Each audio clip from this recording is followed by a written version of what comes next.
Welcome to the Faculty Lounge, a podcast for and about the faculty at the University of Indianapolis. I'm Dr. Sarah Wareham, co-director of the Faculty Academy, and I regularly sit down with colleagues from across campus to talk about the realities and rewards of academic life. Together, we'll share honest conversations, practical insights, and maybe a few laughs along the way, all with the goal of making the most out of our faculty experience. So, grab a cup of coffee and join me in the lounge, where we celebrate the many ways faculty thrive in their roles.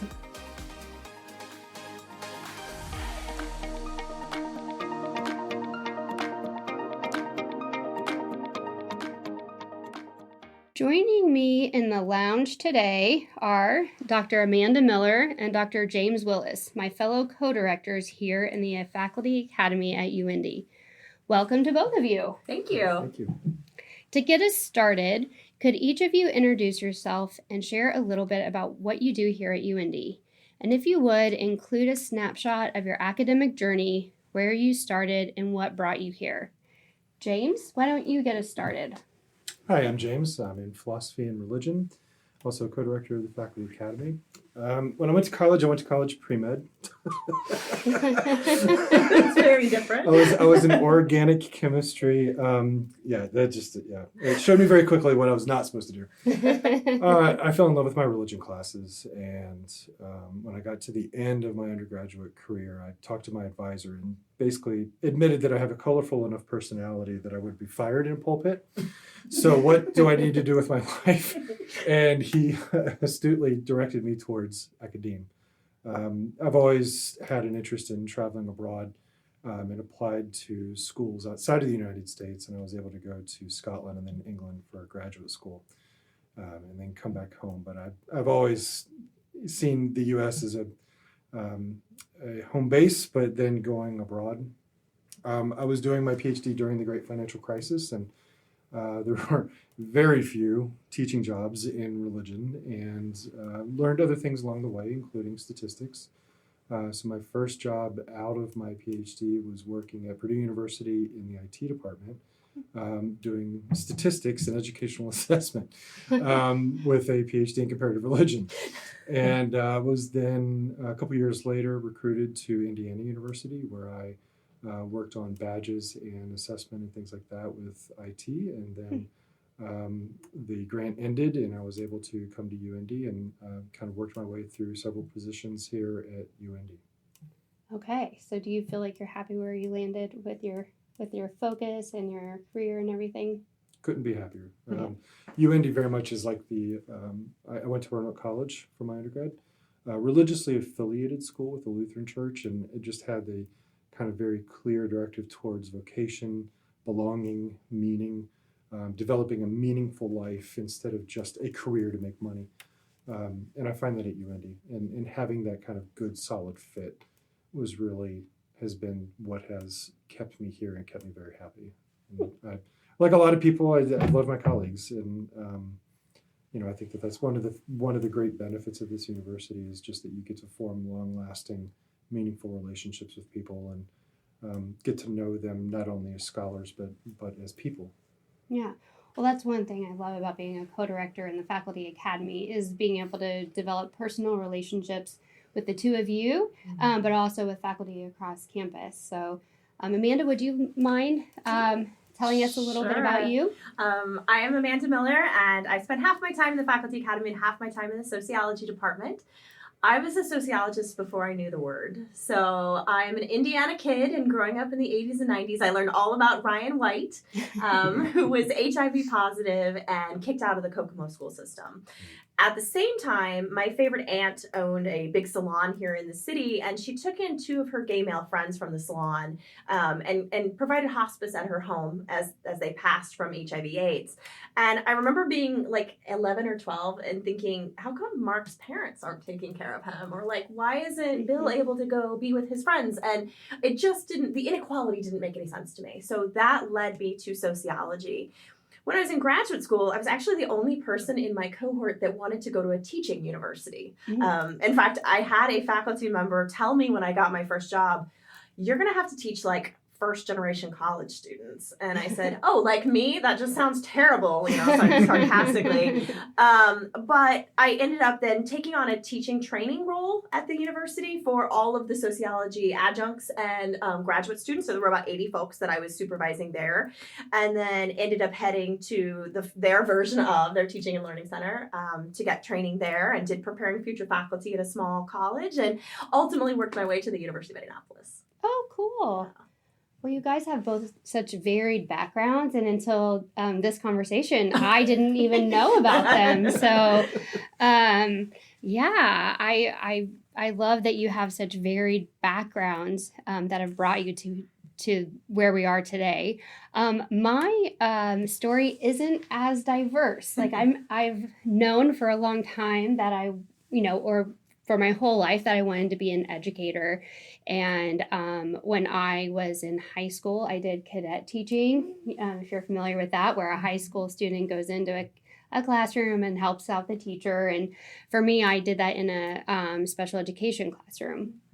And I recognized that those students were segregated, and they didn't really have like a belonging in our community. They just were on the periphery. And so that's what brought me to education, was to try to make sure as much as I could that everybody had a place to belong. And so that's what took me into special education. So I spent 15 years in the K-12 school system as a special educator before I made the transition into higher ed. And now I teach in our graduate program for special education teachers and serve in this role as one of the co-directors of the Faculty Academy. But I'll be honest, even though I had been a teacher, moving from K-12 into higher ed came with a steep learning curve. I didn't just have to learn my new role, but the culture of higher ed and the ins and outs of life at UIndy. And because I hadn't spent a lot of time in, higher education, there was a lot that I just didn't know. There were so many times when I felt like everyone else knew things that I didn't, and that I was missing out on opportunities or conversations that weren't always visible to newcomers. And so that experience is what inspired me to think about making this podcast. I felt like I was in the dark on so many parts of faculty life, and I just kind of figured that maybe others are feeling that way too. Mm-hmm. And so I started this podcast, The Faculty Lounge, to shine a light on those hidden or lesser known aspects of academic life. And my hope is to share stories, insights, and practical tips that can help us all feel more connected and better equipped to thrive here at UIndy. I love that you're doing this, because we have so many folks who are coming to us as experts in their field, but maybe haven't been in graduate school for a while, and they might be working next to somebody who is fresh out of grad school and differently socialized into academia. So this gives us a chance to kind of talk to everybody. Mm-hmm. Yeah. And they don't have to ask the question, right? They don't right. have to find somebody to ask the question Mm-hmm. of, because I know, like in my experience, I didn't even know what questions to be asking. Right. And so hopefully through this podcast, we're going to be able to, answer some of those questions that people don't even know to ask. Mm-hmm. So yeah, that kind of gets me to like the first thing I wanted to talk about, like how do you see this podcast contributing to the offerings that we have through Faculty Academy? The other day, the three of us and another colleague had a conversation, and I left that conversation, and I told you all at the end, this is the best conversation I've had all week. And it wasn't the best academic conversation, it was the best human conversation. Mm-hmm. So one of the things that I see this podcast being able to do is just to let us get to know our colleagues more as human beings. I learned this morning in a conversation with somebody, she actually went to the small college that I had my very first job at in Edmond, Oklahoma. Oh. And I had no idea, and she had no idea. And we realized we had this connection, and we then started talking about other cool stuff that we could work on together. Yeah. Yeah, think about the modality too. Like a lot of the things that we offer very much are geared towards solving really specific issues and, mm-hmm. Bright space help, things like that. This is a totally different modality in the sense like, you can put a podcast on when you're driving, when you're walking, and it doesn't require you to sit at a screen and watch it. You can mm-hmm. listen to it on your own time.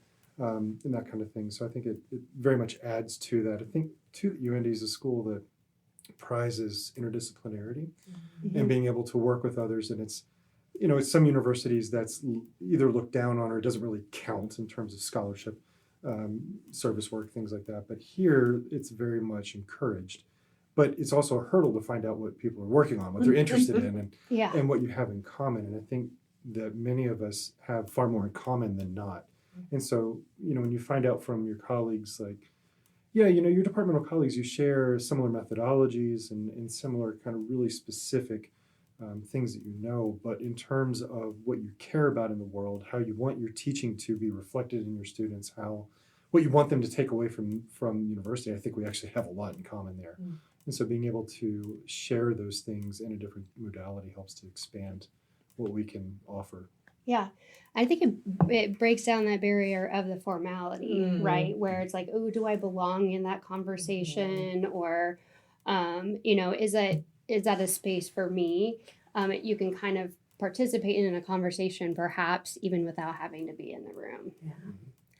So I am curious. So I had shared that part of the reason I wanted to do this podcast is to help people feel connected, and particularly within like academic life here at UIndy. And so I'm wondering if there were any parts of academic life that you felt shut off from when you first joined UIndy as a faculty member. Was there anything that you felt like was happening kind of outside of your reach or your purview? I have to be really honest. I felt like I was a kid working with the grown-ups, right? All of these people seem to know what they're doing, and I'm just here, and I know a little bit about this topic, but I'm not sure what's happening. Actually, the very first set of papers I got back from UIndy, I can viscerally remember this. I was sitting in the passenger side of the car grading papers on our way back to visit our families, my husband and I, and the first round of papers I got, I sobbed. They were terrible. They were absolutely, totally awful. And I was like, what have I done? Where did I move us? Who are these students? And thankfully, my very sweet at the time department chair, I told him about this experience. He goes, no, it's fine. Here's what we need to do, right? So I felt like for me, part of it was just realizing like I'm not one of the kids. I'm one of the adults. And one of the things that I loved so much about that department chair is that I could sob to him one day, and then he would turn around and ask my opinion for something the very next, showing me that I do have expertise. So really for me, it was feeling like an expert and knowing what to do, and then who are our students? Because they were not the same students that I was teaching in graduate school. They were a different kind of student. I think mine was actually kind of the same thing, but in a different register. Where I went to graduate school in the UK, long-standing traditions, very specific titles. You cannot mess up doctor and professor. Those are two very different titles. Americans tend to use those interchangeably. They are not in the UK. You make that mistake once as an American, you get told how it is, and you never make that mistake again. And so translating those sort of medieval titles and medieval organization, the American university is very different than that. And I think, when joining UIndy, it was like I was very careful. I didn't want to step on toes because, in the United Kingdom, you can step on toes very easily in higher education. And I didn't want to do that here. But what I found was much closer to a flattened hierarchy and a kind of a mutual respect. And even though we may have different titles and different job duties and stuff, the goal is still the same. And I think that, if you're at a university where the goal is producing research that's going to win a prize, you get incentivized to be kind of closed off, shut your door, do your thing almost as an independent contractor of sorts. Whereas, what I found here, much to my surprise and very much that I've benefited from it, was this attitude of like, no, we're all doing the same thing with different means. And so I think my anxiety was similar to yours, Amanda, but the mechanism was a little different. You know what makes me think, James, especially from the religion aspect, that was another challenge that I had whenever I first came to UIndy, is teaching at a religious institution and not knowing what that means. I mean, that could mean anything from I sign a pledge that I'm never going to dance we have a chapel on campus, right? So it can be a very different thing to figure out the culture of the institution.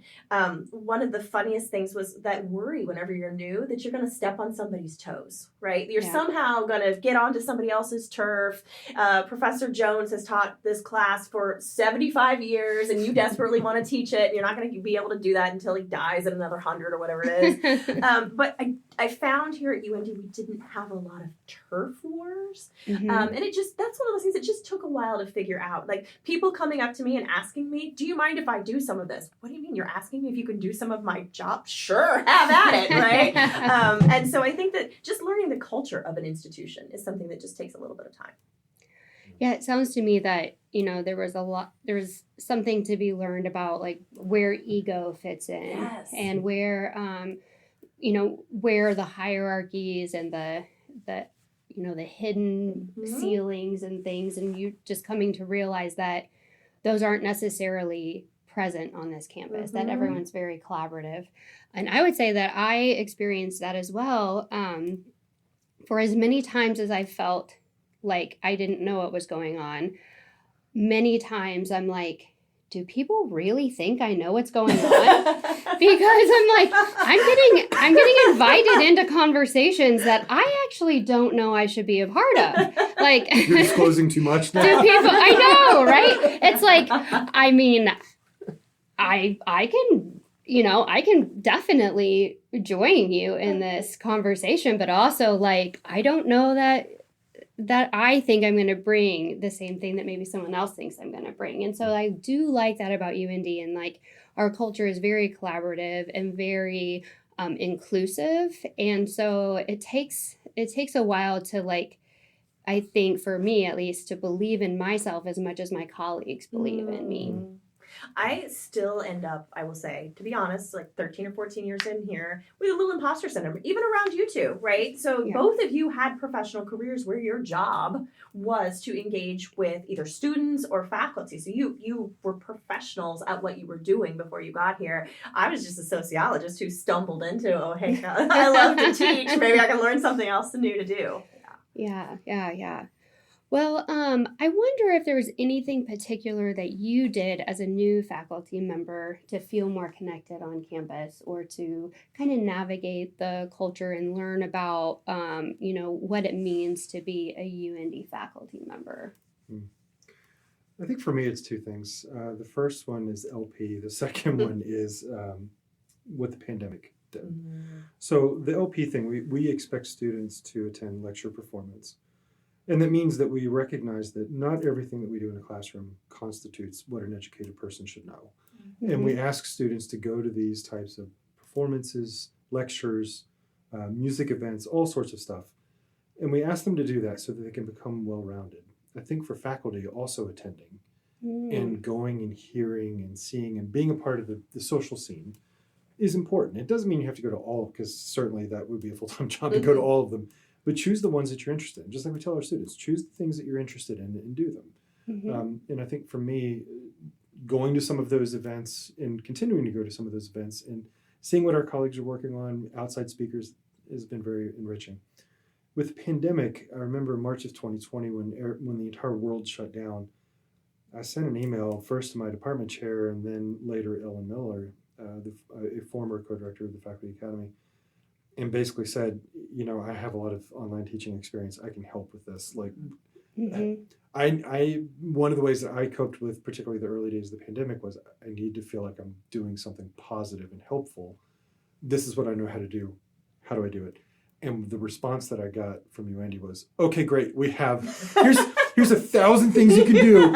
Do them all right now. And it was like, okay, yeah, cool. And it helped me personally to cope with the pandemic, but it also, I think, helped make inroads with where I feel like I fit best at this university. Well, that's where I first met you. Yep. Is we worked together as Bright Space Extenders. Yep. And so that was fun. And talk about like, you know, we only got to know each other through like a screen, right? You were only you were a small box on a screen until I met you in person one time, and you're really tall, and I was like, I've gotten that a lot. Yeah. I didn't realize you were so tall. I was like, did. yeah, well, I was a 1-inch box. I know. But isn't it so interesting where like you can have something, and if you say, this is something I feel like I can offer to our UIndy community, you're very rarely, I don't think I've ever been met with like a no, that's okay, we'll pass on that. It's like, oh, you have that skill set, great.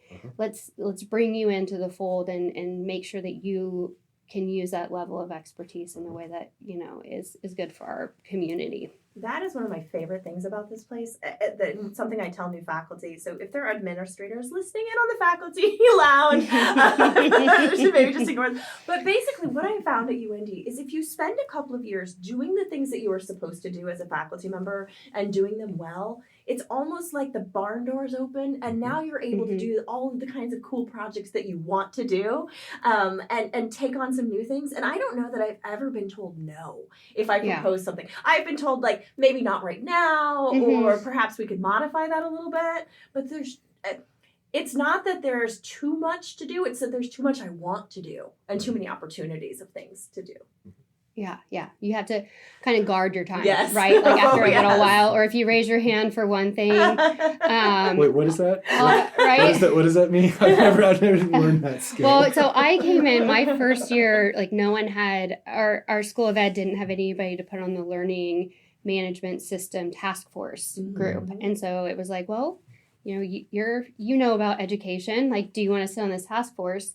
And so that morphed into being a Bright Space Extender, which morphed into, being a fellow. And now I'm, you know, in a co-director position, which is, you know, it's kind of like you do have to almost, once people know what you're good at, be able to, you know, maybe not necessarily say no, but just guard your time and, you know, and guard your, and just be very cognizant of how much you're getting involved with, because it's easy to get involved with a lot of things. It becomes too much fun almost. Funny story, when you guys were doing that during the pandemic, I was actually on sabbatical. And one of the first weeks of the pandemic, I remember my mom and her friends wanted to do an online meeting. So my mom and her work friends. And so mom had called me to ask for help. And then we ended up not having to just be on the call, but my brother had to put her on a video chat also so that I could show her things. It took us 75 minutes to get my mom and her friends together on Zoom. And I went, oh, crud, we're in big trouble. Right? So at that point I said, all right, I know I'm on sabbatical, but what can I do? Because I know that's not going to be a one-off kind of experience for people. Right. But just seeing how folks pulled together then, I know that it was a dark, scary time for a lot of people, but also there was so much good that came out of it. Yeah. Yep. Well, so just to kind of wrap up the conversation a bit, I'm wondering, so I know that we've talked about belonging and culture here at UIndy and making sure that our faculty feel connected. I wonder what other opportunities you see for Faculty Academy in continuing that work. We know we have the podcast, we do our workshops and different things. What are some other opportunities that you might be thinking about or excited about coming up that you think also contributes with that to the feeling of belonging here at UIndy? There are so many people doing so many cool things on this campus. And for me, one of the most crucial things I think that we should work on right now is finding ways to connect those people to one another, right? So that's going to mean drawing in other committees like, you know, faculty affairs or the firm. It's going to mean putting lots of different types of people together. Anyone who wants to come and work with us, I welcome. In fact, we just had 2 brand new faculty members propose a workshop to us within their expertise. And we were like, absolutely, 100%. First of all, are you sure you have time? Right, but if you do, we would love it. So I think that one of the coolest things is that we have a job where our job is to in part learn from our peers about their levels of expertise and the things that they're good at. Yeah, definitely.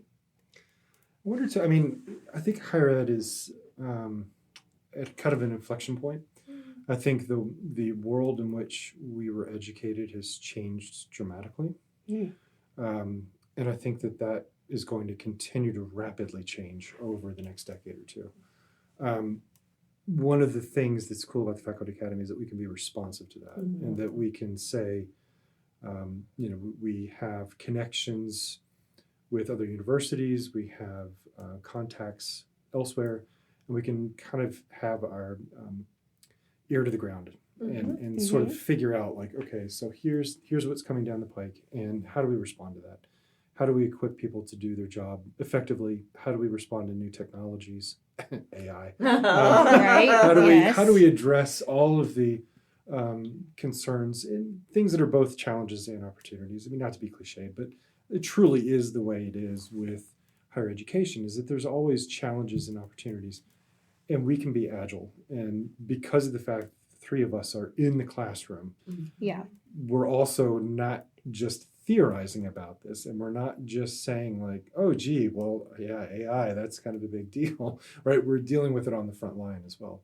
And I think being able to adjust and to pivot when necessary and to adapt, I think and I hope that it helps our colleagues to say, like, we're doing it too, and we're trying to figure this out, and here's what we've tried, and have you talked to so-and-so about this? I mean, Amanda, you've done that with me. I can tell you how many times it's like, oh, well, you're really interested in doing that. Have you talked to this person? It's like, no. Okay, well, and I think being able to do that and having a common understanding of who's working on what and who's interested in what, whether it's something like an op-ed that needs to be written very quickly, or a sustained research project, or even just an experiment in the classroom, like, hey, have you tried doing this? Does this work? Kind of thing. Having that kind of expertise and the connectivity, I think, is really playing into the strengths of where we are and where we need to be in the next half decade or so. Yeah. Well, and so if anybody wants to get in touch with the Faculty Academy, how would they go about doing that? So they could just email us at facultyacademy@uindy.edu, or they can talk to any of the three of us or any of our faculty fellows. We have some amazing Faculty Academy fellows that are working with us and have worked with us for sometimes in years. And so they need to rotate off, but then they come back. But that is a fantastic way to get in touch with us. Yeah, and so this episode is actually coming out in our newsletter that we send out weekly, and I know that there are some links to, connect with us at the bottom of the newsletter as well. And so, yes, face-to-face conversations, emails, all of those are like great ways to connect with us. All right, well, each episode of the Faculty Lounge podcast will include lightning round questions. So I'm going to start with Amanda. And Amanda, if you could just give me a quick answer to these 4 questions, we'll get a sense of who you are and what you like. We'll judge you. We will. Of course we will judge you. Okay, so lightning round. What is your favorite spot on campus? 3rd floor of the library. I love those chairs because I love to spin in them. So if I Okay, so if we see a chair spinning, then totally we'll know me. it's you. Okay, Yep. Okay. What's your favorite spot close to campus? So there's a little Hispanic grocery store north on Keystone that has a fabulous tiny restaurant in the back, and it is wonderful. Okay. What's the best advice you've ever gotten as a faculty member? So the best advice I ever got was actually from my husband, who is a civilian, not an academic. And it was probably my 3rd year here, and it was probably 11 p.m. and I was working on something and I shouldn't have been, and I was exhausted and I'm crying because I'm so tired, and as a snot bubble comes out of my nose as he's trying to convince me to go to bed, I say, but I have to get tenure. And he replied, yes, but you don't have to get it tonight. Right? Oh, so yeah. that was probably the best piece of advice I got. Nice. Okay, and last up, what are you thinking at this point in the year regarding making the most of faculty life here at UIndy? So the second best piece of advice I think I ever got was to find a trusted senior advisor who has no evaluative power over you. I was lucky enough to have a couple of those along the way, but one of them was Mary Moore. And so I love her and Ellen Miller so much. They both really were able to help me. But I remember when I first became a department chair, there was sort of an email discussion going back and forth in my department, and it just felt like it was going on forever. And Mary gave me a call at home and said, hey, you're the chair now. You can just decide. And we'll move forward. So having that trusted senior colleague is super crucial. What I'm realizing that we need now is that we need somebody who can be that trusted person for those of us who are sort of mid-career, right? Oh, Where yeah. we take that next step. What does that look like? Do we want to go into leadership? Are we interested in becoming a mentor ourselves? So finding folks who can help with that next step, I think, is one of the things that's on my brain right now. Okay, cool. All right, we're going to switch over to James. All right, James, put you on the spot here. Okay, what is your favorite spot on campus? I like out in the open with the green and the pool. Oh, the just Smith Mall? Yeah, just being, not in the winter, but in the better weather months, just being out and kind of having a panopticon view of the campus, being able to look around. I love Yeah. when we have to build the bridge for the baby ducks, like the ramp for the baby ducks to Oh, get out of there, and then we get the I know. intercom message that's like, don't mess with the ramp, Don't it's for the mess- baby ducks. Yes, yep. Okay, James, what is your favorite spot close to campus? So up at Garfield Park here in the last few months, a group of us have been playing pickleball as Oh, faculty, and Garfield Park has some tennis courts that our tennis team practice at, and you can use some of the courts that have the markings for pickleball. And it's a lot of fun because it's very low pressure, and in my case, very low skill. yeah. And Yeah. therefore, just, it's close by, but it's something that you're off campus, it's fun, you're with people, and making of the obnoxious pickleball noise. Oh, so obnoxious, but I love it. Yes. And shout out to my colleague Nate Johnson, who organized that and got a small grant to start it, and then has continued it. Cool. Okay, what is the best piece of advice that you've ever gotten as a faculty member? So this is kind of it's something. It's I wouldn't call it universal, but it's something that I was told by an individual here. But it's also kind of floats in faculty circles, and it's basically to the effect of, you are around a whole lot of smart people. You're around a whole lot of demonstrated smart people. Be kind. It's something that distinguishes you as an academic. Is you're around a lot of smart, accomplished people, but if you're kind, it makes you different than a lot of other people. Yeah. Now, I think that doesn't necessarily apply at UIndy because I've seen more kindness than not here. I have been at other institutions where that is not the case. And being unkind is kind of a virtue of sorts. And that's a very strange culture. It is not a culture I fit into. And so that resonated with me because it was like, this is a place where that is seen as a strength, not as a weakness. Yeah. Oh, definitely. Yep. Okay, and then lastly, what are you thinking about at this point in the year regarding making the most of your faculty life here at UIndy? So I'm on the professor of practice track, and that allows me to do a lot of stuff, and I do a lot of stuff. And I have lots of commitments in terms of writing and teaching and just all the things, and trying to fit it all in. And I think one of the things that I really like about UIndy is that I'm able to, that all of it counts, that I'm not having to prioritize things that do count or don't count. I'm able to make them all work in my own way. I'm also, and as a faculty member, one of the things that I remind myself, I am very grateful that I can sleep on my schedule, my natural schedule, and that's something most American workers don't get to do. And I am a night person by nature. I can function in the morning, but not great. And so my classes meet midday and afternoon, and I'm able to, in many ways, live a very plush life because I'm able to do things when they feel right to me. And I'm grateful every day, mainly because most of our peers in the workforce do not get to have that. Yeah. Well, I know about both of your late night tendencies.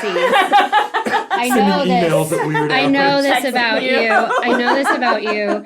And 11 p.m. email. It's like, well, and I can't quite appreciate it, but that's all right. I recently sent James an email in the morning, and he asked me today, were you okay?